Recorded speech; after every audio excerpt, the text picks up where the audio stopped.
ലഹരിക്കെതിരെ 2 million pledge വിളംബരമായി ജനപ്രതിനിധികളുടെ നേതൃത്വത്തിൽ കോഴിക്കോട് നൈറ്റ് മാർച്ച് നടത്തി. Mayor doctor Beena Philip flag off ചെയ്തു. ലോക ലഹരി വിരുദ്ധ ദിനത്തിൽ ജില്ലാ പഞ്ചായത്ത് സംഘടിപ്പിക്കുന്ന 2 മില്യൺ പ്ലഡ്ജ് ലഹരി വിരുദ്ധ ജനകീയ മുന്നേറ്റത്തിന്റെയും ബോധവൽക്കരണ ക്യാമ്പിന്റെയും പ്രചരണാർത്ഥം ജനപ്രതിനിധികളുടെ നൈറ്റ് മാർച്ച് നടത്തി. വൈകിട്ട് 7-ന് മുതലക്കുളം മൈതാനിയിൽ നിന്ന് ആരംഭിച്ച മാർച്ച് പുതിയ ബസ് സ്റ്റാൻഡ് പരിസരത്ത് സമാപിച്ചു. Mayor doctor Beena Philip flag off ചെയ്തു.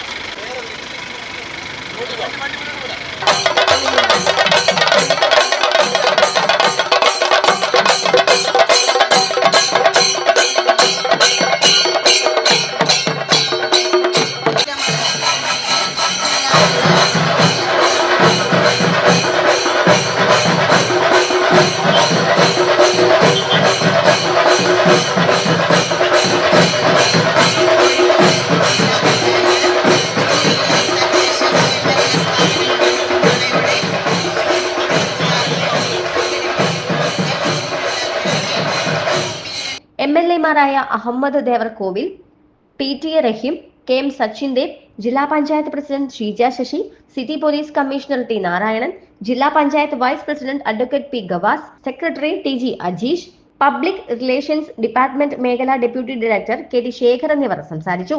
Block panchayat association secretary MP Babu, ഗ്രാമപഞ്ചായത്ത് association secretary PG George master, ജില്ലാ പഞ്ചായത്ത് സ്ഥിരം സമിതി അംഗങ്ങളായ P Surendran, BP Jameela, PP Nisha, KV Reena എന്നിവർ നേതൃത്വം നൽകി. ജില്ലാ ബ്ലോക്ക് പഞ്ചായത്ത് അംഗങ്ങൾ ഉൾപ്പെടെ 1000-ഓളം ജനപ്രതിനിധികൾ പങ്കെടുത്തു. ACV news Kozhikode.